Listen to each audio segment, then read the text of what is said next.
晨早整杯啡，每天愛你多一些。做人咪鬼咁多爹，孖到你變羊咩咩，唔好蹦蹦跳，咪鬼亂咁叫，笑一笑，世界更美妙。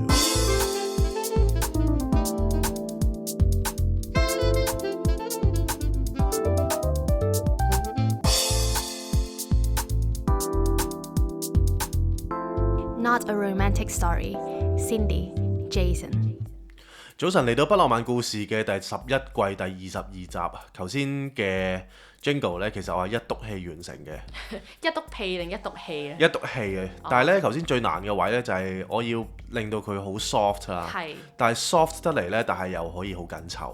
哇！完全做到呢個效果喎。係啊，所以就好撚臭。睇嚟你4個月冇錄 podcast 都係寶刀未老喎。喂，頭先咧有個好奇怪嘅感覺啊，就我聽翻 Jingle 嘅時候咧，唔係 Jingle，sorry，我聽翻我哋嘅 intro 嗰個音樂咧，我開始感覺到有啲陌生啊，因為真係好耐冇錄過。梗係啦。係啊，你覺得點啊？我覺得我絕對係認同咯。係。即係以前A level 考試嗰啲咧係。oral 咧 I agree with you。係。喂，其實咧我因為琴晚我哋去咗食一餐飯嘅。係。咁就係因為咧，我哋個禪修老師咧，咁啊阿銘爺就要準備離開香港啦。係。咁啊轉戰去另外一個地方咁樣，咁去咩地方我哋就再講啦咁樣。我發現咧，即係我哋講嘢嗰個影響力其實係有喎，即係你冇，即係我哋雖然話自己係擊擊手啦，但係其實我哋身邊有好多人咧都會聽我哋嘅 recommendations 嘅。係。係啦，咁我覺得呢樣嘢。我覺得都係我哋嘅能耐嚟嘅喎，即係有陣時候都唔好淨係踩自己啊嘛。你講得啱啊。係啊，即係譬如有陣時候，即係譬如有啲嘢可能我介紹咗俾其他人用啦，跟住其他人又會用啦。跟住今次阿銘爺咧係因為我哋嘅一席話咧，所以就轉戰咗去另一個地方。做咗人生一個決定啦。係一個好大嘅決定，係即係正如佢就移居去另一個地方咁樣。係啦。咁去邊個地方就下回分解。因為我哋請咗佢做嘉賓啊。係啦。同埋請咗師母啦，即係銘爺嘅太太做嘉賓。係。咁所以我哋嚟緊呢，今集之外，我哋仲有2集啦。係。咁我哋可以一次過出晒3集俾大家慢慢聽。係。我就唔知道點解你成日都會中意講晒啲嘢俾人知嘅。因為我就係中意劇透咯。係。咪真係喎，喂！一劇透呢樣嘢咧，可以講下，因為 Cindy 好奇怪，佢睇戲嗰陣時候咧，佢有個習慣，嗰個習慣咧，我係極度唔 buy 嘅。係。我哋有冇講過喺 podcast？有好多次啦。係咩？我哋啲嘢係咁重複講㗎啦。你阿爸細個當兵，然後佢唔知做乜，佢講過啲咩啊？佢踩到你對鞋，唔係你踩到佢對鞋，佢會屌你。係。然後佢中意用絲襪去抹皮鞋。其實我諗我哋嘅聽咗幾年嘅聽眾應該聽過不下10次啦。係。大家對我哋生活上嘅細節啊，所有都了如指掌。係。但係你可以再講嘅。係啦，咁 Cindy 有個睇戲好奇怪嘅習慣咧，就係佢當你睇到一啲位咧，佢好頂唔順，佢好想知道結果嘅時候咧，佢會直接睇個結果嘅。直接睇完個結果，跟住先中間睇翻，即係睇翻中間嗰啲嘢，我覺得好奇怪呢個，即係完全冇驚喜喎人生。唔係，其實我覺得呢個呢都係我一個人生其中一個反映到我對人生嘅 insecure 嘅嗰種態度嘅。但我又覺得你對人生冇乜 insecurity 喎。我覺得因為你人生我自己嘅人生，我冇得睇劇透啊嘛。係。咁我只可以去活啦。唔係咁都可以嘅，即係譬如你去。嗰啲咩啊，即係嗰啲算命啊，但係嗰啲唔會，即係嗰啲係參考咯。其實你唔會知噶嘛，你算命你都唔知你個算命嗰個人係準定唔準噶嘛。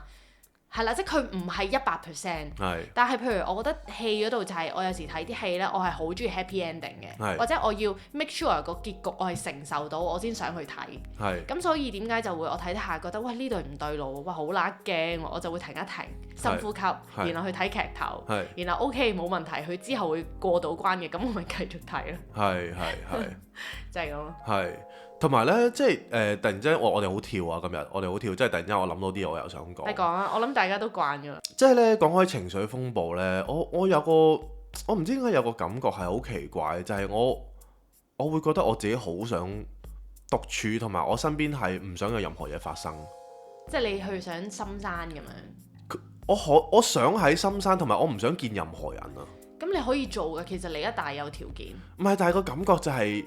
我需要去一個完全冇人識嘅地方，或者我需要去一個完全係離開香港嘅地方。好簡單喎，世界上真係冇乜人識我哋嘅啫。嗱，去到呢個位呢，去到呢個位又多嘢講啦。係即係其實呢，嗱，因為我哋9月啦，我哋應該就會離開香港嘅。咁今次就即係我諗大家好多人就會估係咪韓國啊咁樣。咁韓國應該同大家講過呢，就係我覺得佢係一個好物質嘅地方啦。咁所以其實我覺得我係即係暫時咧，我去完台灣啦，去完日本啦，去完韓國啦，我心入邊都係心係韓國嘅，即係我都係覺得韓國係我最中意嘅地方。但係奈何嗰度嘅文化或者嗰度嘅成個現象咧，社會現象咧，我係覺得我未必好 fit in 到嘅。咁呢個係我 gut feeling 嘅，即係唔好 judge 我啊，即係純粹一個感覺啦咁樣。咁所以我會覺得台灣同日本咧係相對地比較適合嘅。咁所以咧我就會即係我唔知點解就係有種感覺，好想完全離開香港，跟住轉戰另一個地方咁。9月咧，咁我哋就會離開香港啦。咁我哋就諗緊去台灣啊，定係日本咁樣啦。跟住我頭先想講嘅嘢咧，就係其實當你要 make 一個人生嘅好大嘅 decision 嘅時候咧，其實好多時候有好多嘢都會左右住你嘅。但係呢樣嘢咧，Cindy 身上我完全揾唔到嘅。即係 Cindy 好似完全好灑脱咁樣，即係你即係大家如果有個比喻啦，就係好似 Cindy 咧就會孭住個 backpack 或者攞住一個篋。佢一稱起個篋咧，其實佢周圍可以去嘅。我唔知有冇，即係我唔知身邊有冇啲朋友又可以咁樣咁灑脱地可以放低晒工作啦，可以放低晒所有行裝啦，放低晒所有 belongings 啦。即係我覺得呢樣嘢係首先你要冇 belongings 先你可以做到咯。所以我覺得我哋兩個呢個 combination 點解咁大家會覺得咁得意，就係因為我覺得我哋兩個真係兩個極端咯。因為我係真係可以咩都唔理咁樣一鳩走咗去嘅。唔係，但係你係可以，你係反而你係真係好多嘢你係會想帶住嘅。唔係，但係我想問，如果即係我問你咧，如果有間屋咁樣啦，你住一間屋，你覺得你最 minimal 你可以放啲咩傢俬跟住就算？即係你忍唔忍受到間屋係譬如冇 sofa 啊，純粹一張床完全冇問題喎。喂，我覺得床都冇都唔緊要喎。床褥咪得咯。點解露宿者咯？唔係，但係即係你真係最可以忍受最咩啊嘛？最 minimal 咯，即係真係可以冇到一個咩情況。但我唔係覺得委屈嘅喎，即係我係覺得譬如果有個床褥係舒服嘅，其實佢冇床冇所謂嘅喎。好撚黐嘅，即係我直情係去禪院咧，即係我哋禪院有時係喺度掛單即係喺嗰度瞓一晚咁樣。咁有時咧太多人咧，佢係未必會有位俾你瞓床㗎。咁然後咧就有啲人就會去禪堂度瞓，咁禪堂冇床啦 ，obviously。咁我哋就係用啲坐墊啦，3個坐墊拍埋一齊，咪一個長方形，然後就鋪床單就瞓咯。我係勁中意喎。我係完全唔得。即係如果佢話邊個想瞓禪堂，我即刻舉手。變咗而家咧，佢一有 extra 嘅人要瞓禪堂，就會揾我咯。唔係，咁我都中意瞓禪堂嘅。即係如果你喺嗰度嚟揀，我會覺得禪堂係最舒服嘅咁樣。咁但係。即係如果一間屋咧，你係咪都係可以就咁一張？OK 啊，即係如果我咪3個坐墊，咁我有時我咪即係瞓覺嘅時候，我咪鋪翻一張床。唔係你死好命，即係你容易瞓啫。我就咁樣，咁呢個我覺得係 blessing 嚟嘅，即係我係唔係其實我想講呢個，我覺得我都真係最近都諗緊呢個問題。唔係，但係你會唔會開心先？即係你喺嗰個空間，你會唔會覺得哇，好似周身唔聚財咁樣？完全唔會。嗱，我係完全周身唔聚財嘅。即係我係要成件事係 full setting 啊！嗱，當你諗到呢件事咧，就係當我成件事要 full setting 嘅時候咧，其實佢有好多 belongings 㗎嘛，即係佢可能又要多咗，即係你諗下，你要張床褥啫嘛，咁張床褥仲要係可以隨時變攜嗰啲，即係其實你都唔使好瞓啦。係啊，唔係我好瞓，我會瞓得好舒服咯。海馬嗰啲海馬嚟嘅喎，OK 嘅喎。唔係，但係海馬都有分級別㗎嘛，即係當佢摺起身嗰啲，我就覺得即係不能用舒服去形容啦。By the way 咧，你咁樣講，我想補插，因為早排J 坤病啦，都幾病下。咁然後咧我哋因為我又啱啱病完啦，咁然後我哋就喂費事互相傳染啦。咁 J 坤就話佢要過嚟玩房瞓，咁我就心諗喂，你病緊，你冇理由即係玩房冇床㗎嘛。咁我哋有張大地氈啦，咁你就會有地氣，咁我就不如我嚟啦。咁然後我哋就問咗姐姐借咗佢一張exactly 就係海馬摺起身嗰啲床墊咁樣啦，都唔可以話床褥啦，好薄嘅3 cm 咁樣啦，個厚度應該冇咁少嘅，係嘛？5 cm 咁上下，咁然後我就瞓啦，哇！我勁舒服啊，我係好舒服啊！即係你寧願中意一個人瞓？我係覺得都幾好。唔係你係覺得一個人瞓舒服啲啊？定係你覺得嗰張床褥呢個空間你覺得已經足夠啊？咁已經足夠兩樣咯，即係因為其實咧我係好黐 Jason 嘅，即係我係好中意同佢玩啦。咁我哋咧兩個瞓覺之前，我哋係會玩半個鐘，我哋先瞓覺咁樣嘅。咁然後咧，但係嗰次嘅經驗令到我覺得，喂，如果大家準備要結婚或者同居，我建議大家真係各自有自己一間房，即係大家想玩嘅時候就揾大家一齊玩。哇，好舒服啊！我覺得直情係，我係覺得係好開心咯，即係我覺得咁樣感情係會更加好，因為你可唔可以形容下你嗰種舒服係點樣？即係你覺得自由咗啊，定係點樣？我唔係自由，而係我覺得，因為每個人其實都有自己嘅energy 或者自己嘅節奏噶嘛。即係譬如啦，有時我好眼瞓嘅時候，你未必想瞓覺嘅，咁你就會打機係咪？咁如果我同你喺同一個空間，我就喂，快啲瞓啦，12點半啊，仲唔瞓咁其實呢個咪兩個人嘅節奏唔合調咯，係咪？咁譬如你又會覺得喂，屌我想睇波啊咁樣，乜唔好阻鳩住我啦，即係你咪只要大家係有個 attachment 係大家要一齊瞓嘅，其實你就好容易係會好想同對方同步入睡啊。咁呢個其實都係一個壓力嚟噶嘛。咁但係譬如如果我哋喺唔同嘅空間啦，咁其實你喺入邊，你話你瞓覺，你閂埋道門，我鬼知你做乜咩？咁我又可以譬如我又中意寫下日記咁樣，即係我完完全全哇有部嗰啲咩喇叭咧，即係我費事搞咁多嘢咋，我幾想即刻播碟聽啊，好爽啊真係，所以我覺得呢個大家如果有能力啦，有冇一種小別勝新婚嘅感覺？小別勝新婚啊，我又覺得未必係小別勝新婚，而係我覺得係有翻自己嘅節奏。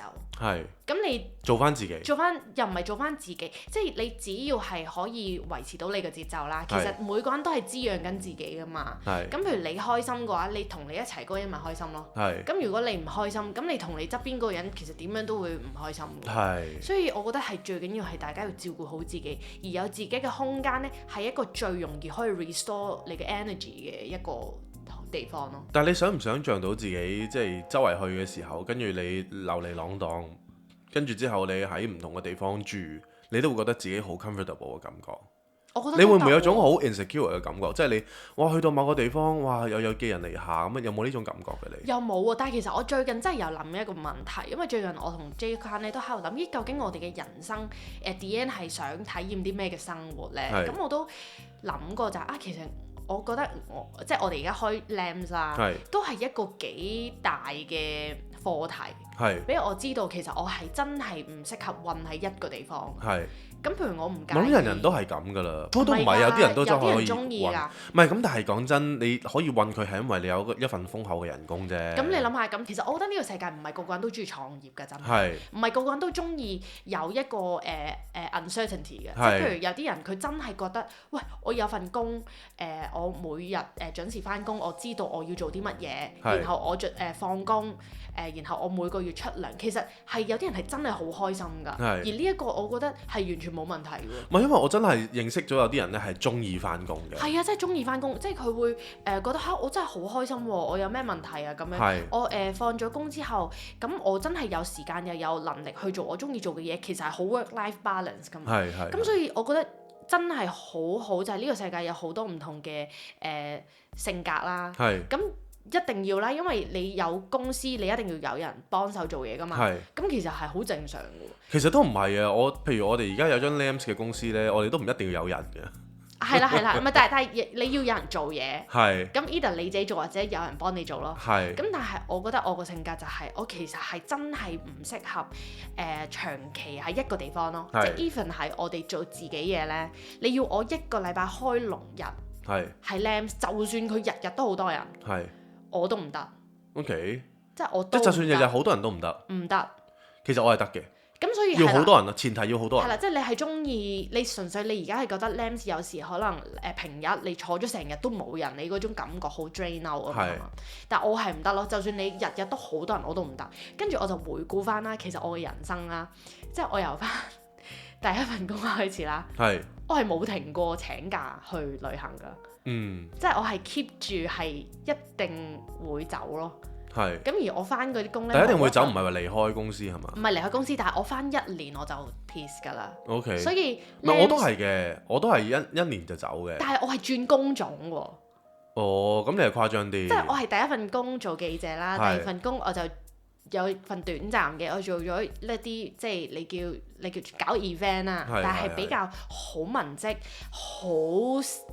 即係好 expected 嘅，係真係翻工放工翻工放工嗰種啦。係跟住我3個月，哇頂唔順。係跟住第3份工咧，我就轉咗做 design。係咁就係嗰陣時就係嗰份工識 J Kwan 嘅。係咁嗰份工我覺得都算係記者同埋 designer 呢份工我都做得開心嘅。係跟住後尾就識咗 J Kwan，係跟住我就 take 咗少少 break 啦，嗰時唔舒服啊嘛。係然後就幫J Kwan 做少少嘢，但後尾我有第4份工就係做 PR 公司，係即係完全轉工種同轉行咯。係跟住而家 Lams 同 Whiteground 就我做得最耐，而 Whiteground 都就係執笠啦，咁所以我係做得最耐就係同你做嘢咯。係，唔係因為我唔知，因為其實咧去到呢個位咧，即係大家即係講緊 Lams 啦。其實我尋日同阿銘爺，即係佢哋成班我哋修行嘅朋友食飯之後咧，我喺度諗緊，其實我最尾係想 Lams 去到一個咩地方？但係我諗呢個問題都幾發人深省嘅，即係唔係淨係 apply 落 Lams 嘅。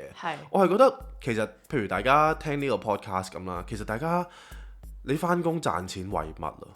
即係嗱，即係如果有啲即係呢個世界有好多唔同嘅地方㗎嘛，即係啲地方咧真係可以咧平到可能千幾2000蚊，你有個地方可以住到，大陸大把，跟住之後你就可以用其他嘅錢咧去做其他嘢嘅。咁嗱，好中意返工嘅朋友，我當你係撇除即係例外啦，唔喺呢個思考嘅範圍入邊啦。咁但係譬如嗰啲你又覺得屈就緊自己返工，跟住你又唔知鬥份糧做乜嘅時候。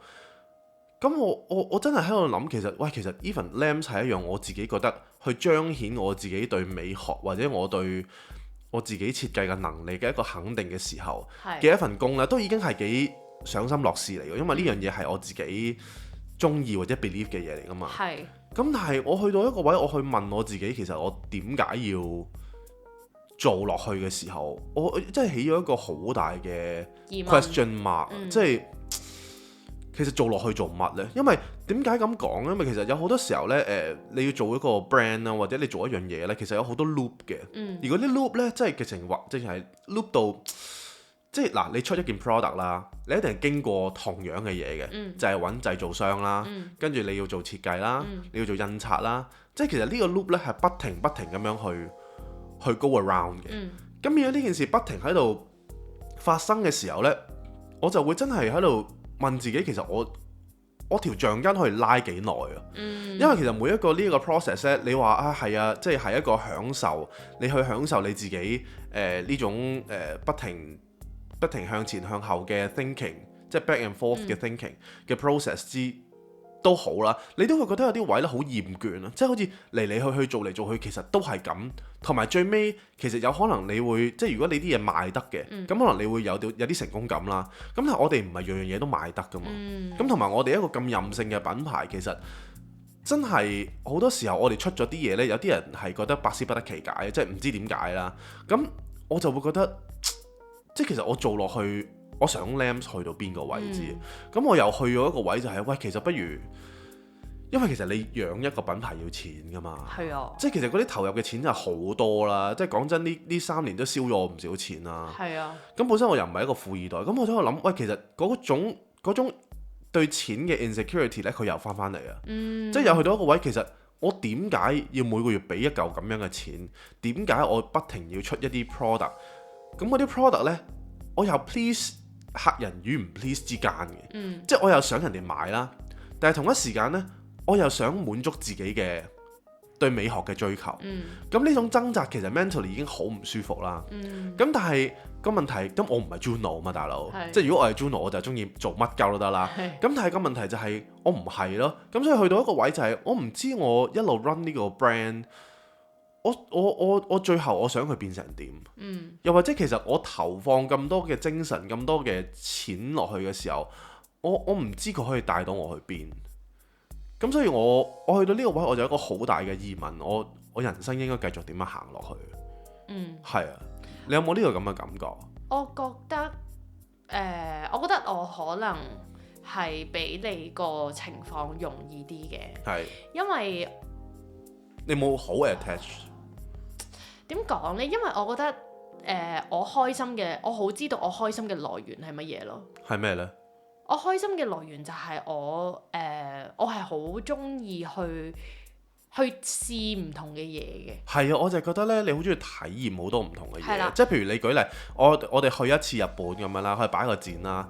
儘管佢入邊有啲狀況出現啦，其實你諗翻轉頭，你都係開心嘅。係啊，即係對你嚟講係一個開心，但係對我嚟講係一個挫折咯。哦，即係你明唔明啊？嗰種開心，我會覺得OK，但係我成日都會去到一個位就係could be better，或者我會覺得佢係可以做得更好，明白，或者佢可以達到某啲水平，或者佢可以令到我可能多啲 sales whatever， 即係總之我覺得呢樣嘢我同你好唔一樣嘅，就係你好 go with the flow 嘅，即係你好知道你啲嘢一路行嘅時候，佢就算出咩狀況呢，你都係會好 enjoy 佢出嘅狀況俾你嘅體驗嘅。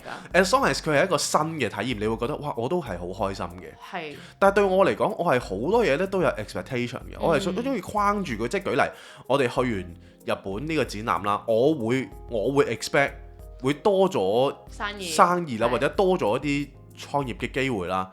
但係去到呢一刻係零咯，唔係啊，呢度都好想同大家講，好多人話喂點啊？你哋日本成唔成功啊？其實我會答成功嘅，因為點解成功呢？喺我嘅角度就係我哋首先成為咗喺成個 Live 成 Design 呢一個展區入邊唯一一個唔係日本 brand 嘅人啦，而 Live 成 Design 呢一個區其實係喺成個東京國際禮品節入面係最勁嘅，即係講緊，即係我喺第二啲 channel 我就唔敢咁講，但係呢度自己 channel 冇所謂啦，即係我覺得真係最勁喎，大佬，因為係講緊大家去睇呢個 show 嗰啲人，如果佢想揾啲靚嘅 design 啦，佢一定係行 Live 成 Design 咯，有啲人去呢個展就淨係行呢一個區咯，即係好重點嘅。咁所以我哋入到去，其實我覺得喂勁喎，我哋又冇靠任何人，即係兩個人傻更更報名，跟住佢又要甄選，咁又選中咗，咁我覺得呢個已經對我哋嚟講係一個好大嘅肯定啦。咁然後我哋即係雖然有好多插曲啊，但係最後出到嚟個 booth 嗰個樣咧又係靚喎，咁靚到就係好多人讚啦，咁同埋大會係派咗攝影師嚟影我哋相，其實影咗好多張。係啊，咁跟住佢仲出埋喺佢 official 嗰度，咁佢咁多唔影，佢影我哋喎。唔係，同埋個 official 咧，佢得兩張，一張係我哋，一張係我哋隔離嗰個 booth。係啦，隔離嗰個 booth 啦，咁我就覺得喂好，呢啲已經係好好啦。咁同埋話有冇人買咧？咁老實講，好多人問我哋，喂咁有冇生意啊？喂真係冇喎，因為我哋喺嗰個位其實唔可以賣嘢嘅，佢只可以係幫你去即係等啲 buyer potential buyer 去同你聯絡咁。咁冇人都有人聯絡我哋嘅，但係我哋有而家個位就係我哋未揾到一個 distributor。咁跟住日本嘅文化就係佢哋唔會啲 retail 人，佢就算想問你拎貨咧，咁佢唔會直接問你拎㗎。佢哋係興咧有個大佬係一個 distributor 就負責搞晒所有嗰啲入境，尤其我哋香水危險品啦，咁佢好多規管啊，即係呢啲admin 有好多嘅成本，咁所以只有大粒嗰啲 distributor 先有能力去做到呢啲嘅文件啦。咁佢哋拎咗貨之後咧，佢哋就會分俾呢啲鋪頭咯。咁我哋係冇呢個人咯，暫時。唔係，其實我哋係有唔同嘅 request 嘅，即係好多鋪頭都話想有興趣引入我哋嘅產品啦。咁但係我哋就冇咗中間嗰個 distributor 啦。係啦，咁冇咯。咁所以你問我成唔成功，我覺得成功㗎。咁但係佢唔係量化做有冇生意咯，即係。係啊，咁咯。同埋咧我哋條命係好奇怪，即係就算我哋整咗個 booth 出嚟啦，其實我哋吸引嘅人咧都係一啲好 niche 嘅人咯。係啊。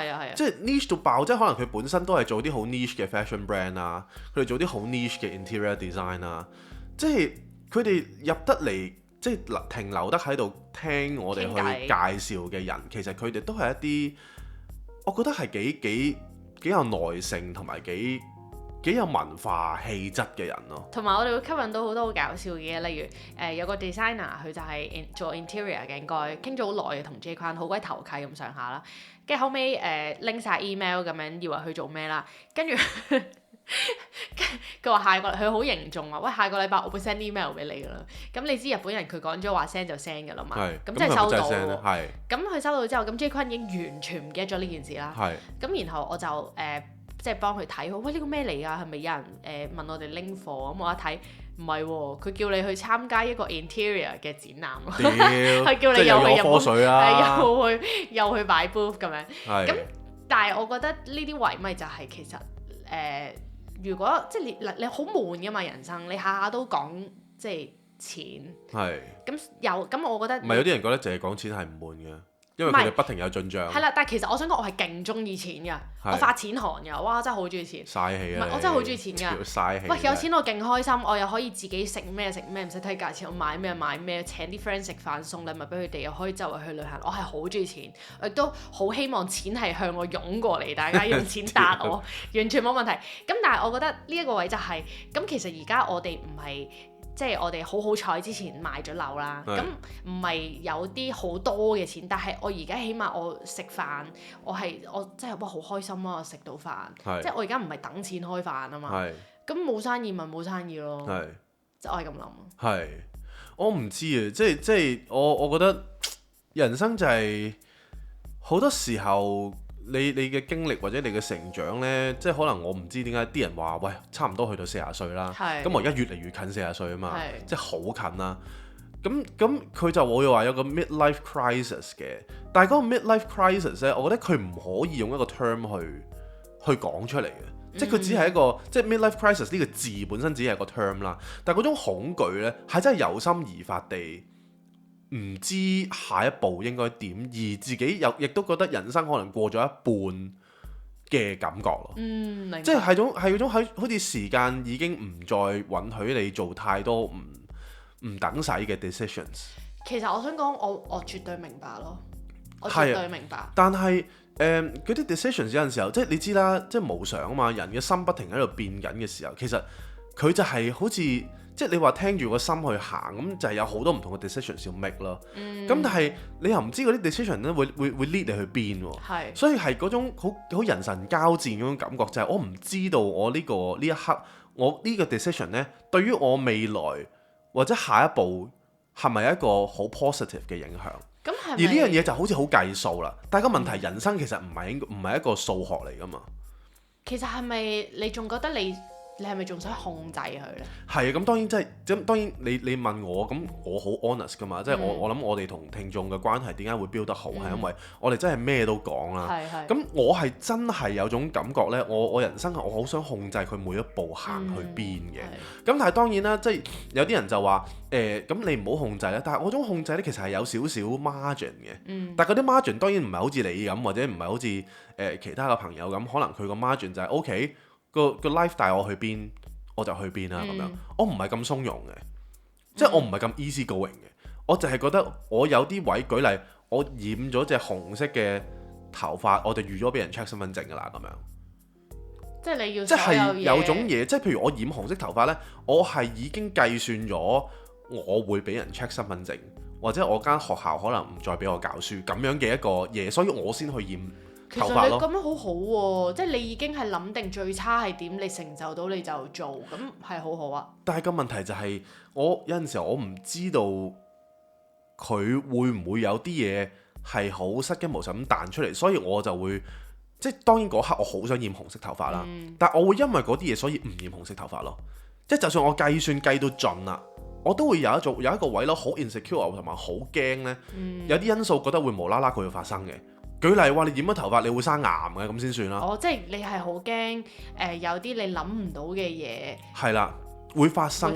所以我會連我心底裏邊最想 make 嘅 decision，我都會 ignore 咗佢，同埋我唔會去做咯。明白。呢一個係你由細到大都係咁噶嘛？係啊，但係有啲人譬如好 free 噶嘛，即係要屌咁。如果真係大家嚟試我染咗頭髮，我真係生癌死嘅，咁我咪覺得死得好轟烈咯。at least 我做過我中意做嘅嘢啊，咁樣。咁但係我係講唔到呢啲嘢嘅，即係我係完全即係唔好話講啦。其實我係做唔到，或者我承認唔到我自己可以 suffer 到呢啲嘢。明白。咁其實你最驚係咩咧？我都唔知啊，即係我諗我即係你又唔係驚死啊？我唔係驚死嘅，但係我諗我人生有好多，我有一種感覺，或者我有一種最緊要嘅嘢就係，我想每一個 decision 都係 bring 我去一個我想去嘅位啊。咁你想去咩位啊？我而家就係諗緊。我唔知道，但係個問題而家有個掙扎呢，就係當我知道我自己係咁樣嘅人嘅時候呢，我會想我自己 free 啲，即係我會想我放開啲啊，唔好理個生命會帶我去邊啦，我就跟住個 flow 去行啦。但係其實呢個位其實亦都係少少唔係好接受到自己係 Jason 嘅呢個位。係啊，係啊，咁所以其實我諗呢樣嘢好難去三言兩語去講到嘅，係啦。咁但係我個 struggle 就係咁咯。咁所以其實點解即係大家聽 podcast 會突然之間有個位斷咗，係因為有好多位我自己都未搞清楚我自己嘅方向，或者我想點，或者其實我連下一步我個人，舉例我9月要走啦，我連呢一刻我舉例，如果我真係教書嘅。咁我要同學校講我繼續教，咁我要留多1年咁樣，因為我冇可能中間斷咗噶嘛。我連呢一個 decision 我都 make 唔到。即係我會有好多位，我會覺得，即係有啲人話好爽，好乾脆啦。即係有啲人話，喂，屌，咁我咁唔中意呢個地方，咁你咪走咯，係咪先？即係好，即係咁我就撇低呢度嘅所有嘢，我連根拔一夜走，好撚型啊嘛。但我發覺原來我自己其實唔係咁撚型。係其實我諗呢一個都係你好似。我覺得你點解咁 struggle？ 會唔會都係因為你一路都覺得自己係可以連根拔好灑脫嘅？係。咁因為以前其實我哋由 N 年前已經開始講，哇！我哋到時買咗樓呢，我哋一鳩走去韓國乜 Q 都唔理㗎啦。係。咁但係因為嗰時買唔到啊嘛，咁啊冇嘢講啦，冇故仔啦。係。咁係到而家真係有能力啦，但係你就會發現，喂，原來唔係有冇錢喎，原來有錢我都未必即刻走到。你係咪接受唔到自己唔型啊？又唔係接受唔到自己唔型，而係慢慢當你發現自己唔型嘅時候，你會覺得自己好柒咯。係咯，即係你覺得自己比你想象中柒咯，你接受唔到自己柒。其中一個位又唔係接受唔到嘅，但係我要，但接受唔到係你唔中意，即係你唔想自己咁樣，你想自己型啲。即係型呢個字係一個代名詞啦。咁但係我都會想自己撇脱啲嘅，我都會喺度問自己，其實我而家慢慢喺度覺得我 grab 住啲嘢攞嚟做乜咯。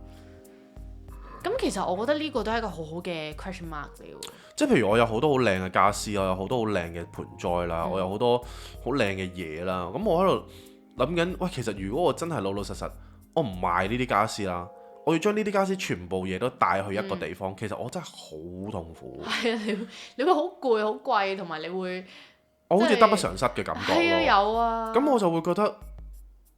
其實我一路買咁多嘢做乜嘢？但我想問你一個好得意嘅問題，因為細個咧，我成日都會喺度諗啊，細個嗰陣時，咁我就諗如果我屋企真係火燭，我只可以帶一樣嘢走嘅啫。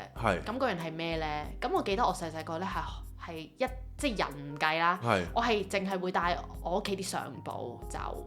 因為我覺得啲相簿嗰啲相其實佢係燒咗就冇㗎啦嘛，所有嘢其實都可以買得返嘅，但係唯有係我嗰啲相，我同我屋企人嘅一啲回憶，係唔能夠重新再重現嘅，所以我一定要帶啲相簿走。咁但係後尾到咗而家啦，其實我已經將啲相我好重要嗰啲呢，其實我已經擺出喺我個電話 iCloud，我已經深埋。咁已經即係老實講，我覺得而家我已經冇嘢係我一定要帶走嘅嘢咯。唔係，你問我，其實我完全諗唔到，即係我真係唔知帶咩走，因為我樣樣都想帶走，但係其實我但只有一樣咧，即係你冇可能帶走啲家私噶嘛。我帶走啲狗得唔得啊？唔使，人同動物唔使理。我冇嘢想帶走。冇嘢想帶走，即係你咩都可以走啦咁。唔係，即係如果我唔知啊，我喺呢一刻，譬如你問我喂火燭咁，我覺得我呢啲嘢我都控制唔到噶啦，咁我就冇嘢可以帶走咁樣咯。咁其實你都好灑脫啦，即係其實係可以咯，你係可以，即係佢哋其實唔係真係想像中咁重要咯。我唔知咧，我唔知啊，即係你咁樣突然之間問一問我都唔知道我可以。或者我諗唔到我可以帶咩走咯，即係我代入咗個情景，話火燭喎，咁我梗係人走啦，咁我咩都唔帶走啦咁樣。但係如果你問我，我諗我會帶我媽咪好細個送俾我嘅鐵甲威龍咯，嗰個玩具。咁你就係帶嗰個就得啦。同埋一隻錶咯。係咯。即係我中意嗰隻錶。搞掂啦。係啊，但係個問題即係當你而家有選擇嘛，即係你明明我而家唔係火燭啊嘛，即係你而家係真係可以帶走啊嘛，咁我就會有好多嘢覺得，唉，不如帶埋走啦，不如帶埋走啦咁樣。但係我覺得我做人咁耐呢，我係鎖住咗喺我同媽咪嗰段時間嘅回憶，嘅嗰個光年入邊啊，即係我走唔出嚟嘅其實。即係你冇長大過，你一路停留咗喺嗰個時期。我有嗰種感覺係我停留咗喺嗰度，我亦都好 proud of 或者我好向往我媽咪仲喺度嗰陣時候嘅自己或者嗰個家庭生活啦。因為嗰陣時候其實我唔知點解，我覺得我爸爸而家有變咗嘅。即係我爸爸變咗另外一個人咁樣，咁但係即係當然人嘅成長或者佢有好多人生嘅 decision 要 make 嘅時候，佢人係會好不自覺地佢變咗。咁但係呢個純粹我嘅感覺嚟，可能我老豆覺得佢冇變嘅。咁但係我覺得變都正常嘅，係變得正常嘅，變得正常嘅。但係我會好想嗰樣嘢停留喺我以往最 precious 嘅 memory 嗰個 moment。咁但係我就係有種感覺，我每日都有種離愁別緒嘅感覺，就係一種閹住嘅痛咧，同埋閹住嘅難捨難離，就係我每一日都好努力咁記住我媽嘅存在啊！你努力記住你阿媽嘅存在嘅意思係咩意思呢？即係我好努力咁記住翻以前因為我係一個好善忘嘅人嚟噶嘛，即係譬如我琴日食咗咩飯，其實我未必會記得噶。但係有啲嘢我係覺得我不能夠忘記咯。你好驚自己唔記得？我好驚自己唔記得，我好驚自己唔記得咗，就係嗰陣時我媽咪存在嘅嗰啲，我認為屋企最美好嘅時刻，即係可能我爸爸仲好錫我媽咪，跟住每日都會打電話同我媽咪講 I love you， 即係呢啲咁嘅嘢，我係好驚忘記啊！我係好想好用力咁樣掹住呢一堆嘢，而覺得哇，其實呢個世界都仲有愛或者仲有希望嘅感覺。即係你覺得如果忘記咗嘅話，呢個世界就冇愛啦。我會係啊，因為其實我覺得喺呢個世界上邊，可能我對愛嘅演繹係一種好切身係愛 Jason 嘅呢個演繹啦，而唔係一個大愛嘅方向啦。但係我會覺得我唔係，即係我諗我識你嗰陣時候，我已經講俾你聽，其實我唔信人噶嘛，即係我好難信一個人嘅。當我要信一個人，我係要 develop 一種我真係完全 trust，即係我信你係1同100嘅存在，我唔會信你啲唔信你啲咁樣嘅。如果我信你啲唔信你啲呢，我就會同你疏離咯，即係我會寧願慢慢咁樣，我冇我揾你又得，唔揾你又得咁樣。咁但我完全信你，我係會好上心嘅，即係佢嘅嘢會上心嘅。咁變咗我對呢個世界嘅信任其實係好缺乏嘅，或者我對呢個世界嘅信任係喺我媽咪離開咗呢個世界嗰刻瓦解咗。即係我諗我對呢個世界信任就係可能我媽咪喺度嘅時候，我會覺得佢就算事實上唔係啦，但係佢會係一個避風港，或者佢會係一個就算呢個世界所有人都背棄我嘅時候。我喺佢嗰度，我會得到一個安全嘅釋放咁樣。咁但係自從我媽咪走咗之後咧，我發現咗我對呢個世界嘅一種信任啦，或者一種關係係有種瓦解嘅感覺。咁嗰種瓦解係直情同我老豆啊，同我身邊嘅所有嘢，我會保留一線啊。即係我連我老豆我都會覺得佢有條隙喺度，我係就算幾幼都好啦，都係有條隙喺度咯。咁變咗我就會係呢種感覺咯。即係你覺得你媽咪就係你可以100% 信任嘅人。係咯，但係我有陣時我都會質疑，其實我係咪太嚮往嗰陣時候，而我唔俾自己成長，或者我唔俾自己前進。但係嗰陣時你媽咪走嘅時候，你有冇將悲傷釋放？我喊到癲咗啦！但係夠唔夠啊？你覺得？永遠都唔會夠嘅，即係我諗。我媽咪嘅離開，我呢一世人嘅悲傷，如果就算我每日喊，我都唔會夠咯。即係其實如果你要我喊，我係可以隨時都喊一餐好大餐嘅嘢，但係我覺得呢樣嘢係冇得救嘅。係而我對佢嘅思念係無窮無盡嘅。即係嗰樣嘢係我唔知，可能因為我哋嘅姻緣真係好深啦，所以我對我媽咪嘅好，又或者就算我會將佢有啲唔好嘅嘢都 twist 咗去一個好嘅位，或者你可能喺你嘅回憶入邊，你塑造咗你心目中嘅佢咯。係啦，咁所以即係當然呢啲，如果你喺佛教講呢啲，所有嘢都係假㗎啦。咁但係咁又唔使下下都咁極端嘅，我覺得唔使有結論嘅，你可以繼續 feel free 講你。係，咁但係個感覺就係如實，就係覺得好深刻同埋。我就係覺得我對呢個世界冇咗信心，係我覺得好似做乜都係咯，有種隔膜咁樣。咁係咪其實我咁樣聽落似好似？其實呢個感覺咧有少少似係我同我自己個心有種隔膜，而唔係我對呢個世界有個隔膜。或者可能我覺得你點解好似所有嘢都好驚？你好驚 make 錯 decision， 就係會唔會係以前即係你媽咪喺你心目中其實係一個安全網啊？唔係啊，可能因為我媽咧縱得我太緊要，佢所有嘢都幫我 make decision。我連食餐飯我食乜佢幫我諗，我買咩衫佢幫我諗。其實我係一個完全好似一個跛手跛腳嘅人，就係等餵咯。你真係媽寶咯。係啦，我就等餵啊。咁但係呢樣嘢你明唔明？我冇得怪佢啊嘛，即係佢係出於愛或者咁，我點解今日形成咗今日嘅自己？咁我冇得怪佢啊。咁但係我就係嗰種感覺，就係我好嚮往呢種感覺。你好嚮往你乜都唔使理，係啦，就有人幫你 make 最好 so call 最適合你嘅 decision。係啦，但係我阿媽係好知我中意食乜啊，又好知道我中意啲乜啊，所以其實好多嘢我會覺得佢好了解我。係。咁變咗我係好多嘢不費吹灰之力，我即係生活到咁樣。哇！即係你哋想象唔到啊！但係我阿媽係誇張到以前，譬如我有啲衫搲咗咁樣啦，咁佢話喂搲咗唔好要啦，咁第二晚我阿媽就會喺個床度有件新嘅衫咁樣。咁如果係咁，我覺得我都明白，即係我理解點解你好似所有嘢都好驚咯。係啊，我好驚嘅，因為所有嘢我都唔係自己去 make decision 嘅。我覺得有少少咧，我好直接講啦，我覺得有少少係你唔想承擔責任咯。即係可能有啲嘢真係以前你媽咪幫你 make decision， 如果係唔好嘅，你可以賴，你幫我整，即係你可以賴。但係而家你唔想 take up 呢個 responsibility， 有可能你唔想係自己錯咯，或者自己搞到自己咁。係，我諗呢個好重嘅，即係呢個位係好重嘅。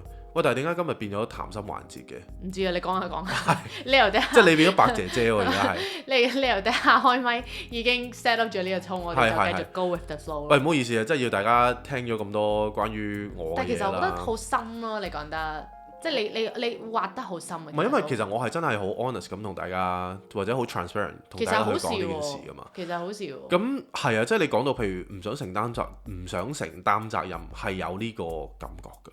即係因為我有嘢可以賴啦，以前。係啊。但係而家冇嘢賴啦，即係你嘅 decision 其實你就要，即係如果你嘅 decision 令到你要食屎啦。係啦。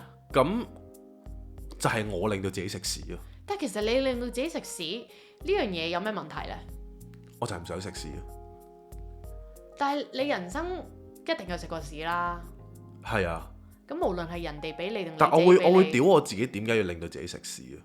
點解我唔 make 一個 better 嘅 decision， 令到自己可以聰明啲避過唔使食屎呢個動作？但係你覺得一個唔食屎嘅人生好玩咩？我唔知啊，即係你講得好啱，就係即係有快樂先有失望，或者有失望先有快樂，即係有雙向嘅嘢，你先會令到呢個人生有嗰個感受噶嘛。但係我會覺得人生我會寧願係好順噶咯，好順，即係我唔係好想有波折嘅。其實我好明白啊，好明白，因為我細個。我如果要揀做一個迪士尼公主，我都係想做睡公主嘅，因為佢俾人拮咗一針之後呢，佢就沉睡咗幾百年，佢起身就同王子非常之幸福快樂，即係呢個都係我都係好想我人生好順。咁但係我媽嗰陣時候同我講過，因為我好中意寫嘢噶嘛，咁我媽就話：喂，其實你咁樣真係唔得喎！佢話：你知唔知所有嘅大文豪咧？唔係佢知道你係中意睡公主定係點啊？佢得係咩意思啊？佢即係我咁排斥痛苦啊 ！OK， 即係要個人生咁順。佢唔係同我講現實上得唔得？佢而係同我講話：喂，其實如果你係中意寫嘢，你要記住所有嘅大文豪啊，佢哋最靚最可以流傳咁多代嘅作品咧，全部都係喺好痛苦嘅時候寫出嚟㗎，即係所有嘢都係有血有肉有淚，先至係可以感動到人咯。咁呢個就係我嗰陣時第一下對痛苦嘅一個新嘅 perspective。唔係呢個咪就係屋企人嗰個 influence 咯。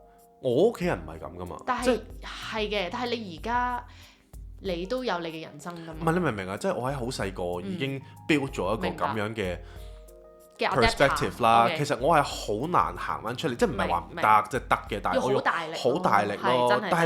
即係頭先講翻頭先個例子咧，就係你阿媽話你要有挫折，你嘅人先會靚嘅，即係人生先會靚噶嘛。都唔係靚，佢話你先會有血，你係一個有血有肉有淚嘅人先至可以做大文豪。係啦，但係呢個分別就係當我阿媽走咗之後，我 make 任何錯嘅，即係 so call 括住錯嘅 decision 啦，我係俾人屌啊！俾你阿爸屌。係即係我即係俾人屌啦，係啊，即係俾人屌啦。屌完之後佢就話你點解要做錯呢啲 decision？係啊，跟住我就會屌到一文不值咁樣。咁所以其實我由細到大係恐懼中成長，係恐懼之中成長嘅。咁所以其實我好驚做錯嘢，所以你見我而家 make 好多 decision 咧，我都好左左右右啊！即係 even 我食飯都係㗎。我想食呢樣咩？唔好咯，又好似好即係我想食個麥當勞咁樣啦，我都覺得哇好熱氣喎！但係其實個心又好想食啲薯條咁樣啦。咁咪食咯。係啊，咁但係即係你咪會食咯。但係我會因為我諗咁多嘢，所以唔食咯。我會 ignore 咗我自己想快樂嗰樣嘢啊！呢個我想插一個就係琴日我哋同阿明食飯啦。我覺得佢有樣嘢我都一路喺個腦度 loop 啊，我都想同大家分享。就係佢話佢講話係咪《道德經》老子有講過，即係類似嘅意思大意就係話我哋人咧就好習慣係去犧牲我哋嘅本性去換取外物嘅。咁有啲人可能追逐名利啊，有啲人可能係為國家捐軀啊，有好多人係好多唔係你本性嘅嘢，違背你本性去做一啲嘢去 fulfill 外在嘅世界啦。咁佢話，但係其實咧，我哋人咧係你點樣可以揾到自己嘅道咧？即係適合自己嘅一個 system 啊。其實就係你要去等你嘅本性呈現。咁而你嘅本性點樣可以呈現呢？其實係要你喺人生，佢唔會話你一呈現第一下佢就即刻好明顯嘅。佢要累積嘅。佢就話要靠你喺人生嘅過程每一步 make the decision 嘅時候，你都揀你嘅本性，你揀你嘅你揀你嘅本性 over 其他嘢咯。咁然後去到某一個位，你儲夠累積夠啦，咁佢自然就會 show 到一條好 clear 嘅 path 俾你咯。咁我覺得可能我一路聽就可能你由細到大你都係冇呢個 practice， 係啊，你冇呢個 practice 去揀你令到你開心嘅嘢咯。咁我覺得你由呢一刻你可以試下咁樣做。我唔知啊，我覺得呢啲好深奧。由好少嘅事，即係例如你可能我今日我想搭小巴定行路定搭地鐵，或者係我今日想食啲乜嘢，我今日想點，即係呢啲好細好細好細，其實係真係幫到你㗎。因為我回顧翻你咪話我好似好知道我想點，其實我覺得我由細到大我都係揀我個心咯。即係我真係永遠都係咁樣咯。即係就算所以我係有啲衰嘅位，就可能我有時細個約啲 friend 一班人出去，我嗰日真係唔想出，我就會同佢講：喂，我唔得閒。我 exactly the opposite 咯。我就唔出咯，即係我係永遠都係揀我自己。我病住我都照出。我唔得㗎。唔係我諗，其實我諗大家即係今日咧，我睇到我觀察到一樣嘢啊。以前咧，即係我哋嘅 podcast 咧，即係如果大家聽翻好舊嘅集數啦，Patreon 嗰啲咧，其實你會聽到我好説教式去講好多嘢啦，咁好多人都會覺得哇聽得幾有趣，或者覺得點樣？但係我覺得我做呢個 podcast 咧越嚟越耐咧，我就覺得自己越嚟係要被教育嘅角色即係你明唔明啊？即係去到呢個位，我今日睇到個轉變就係你係開始去話翻俾我聽，我人生應該點樣樣。而以前我係一直都係話緊俾人聽，你嘅人生係要點樣樣。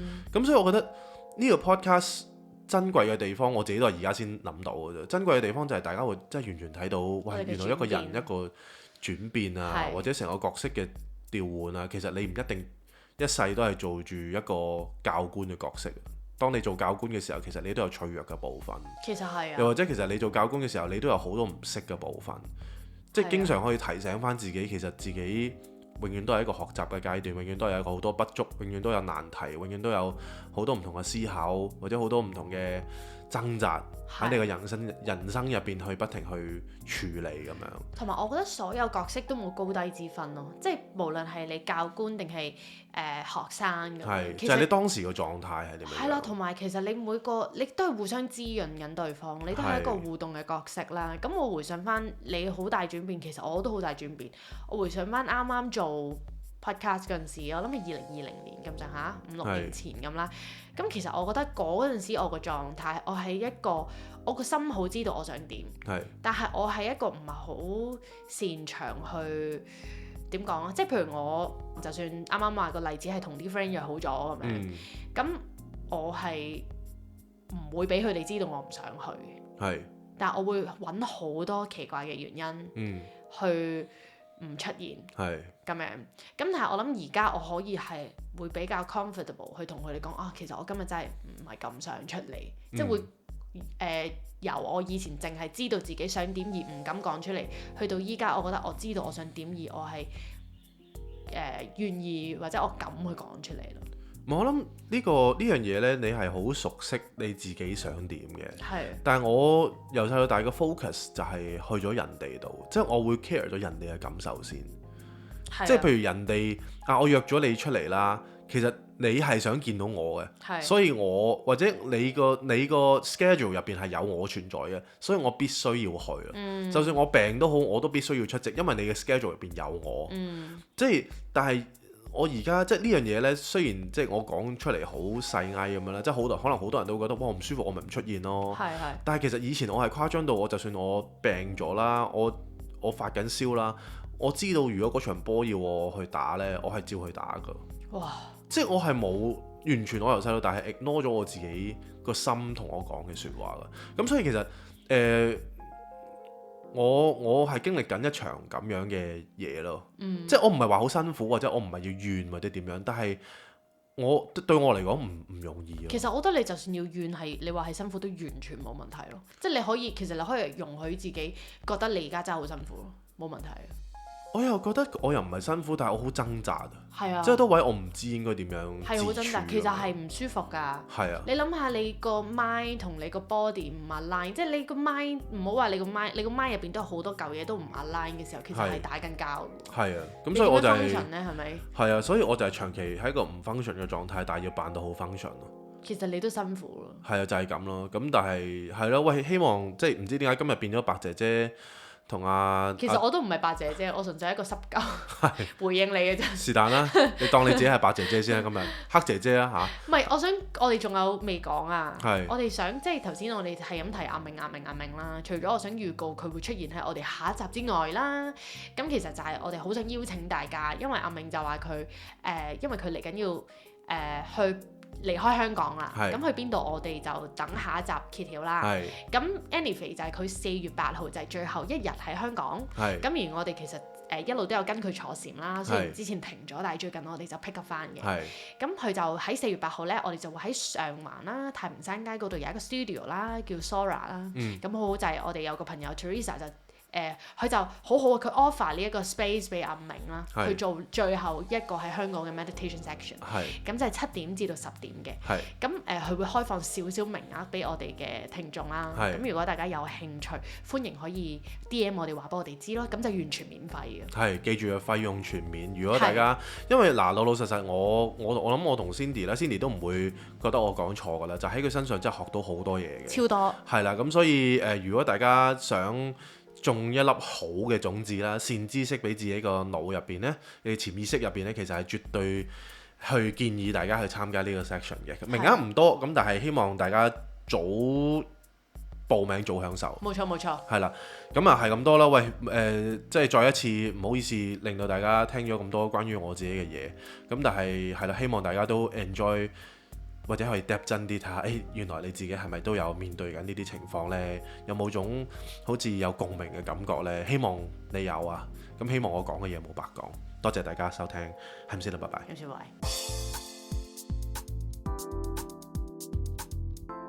Not a romantic story. Cindy, Jason.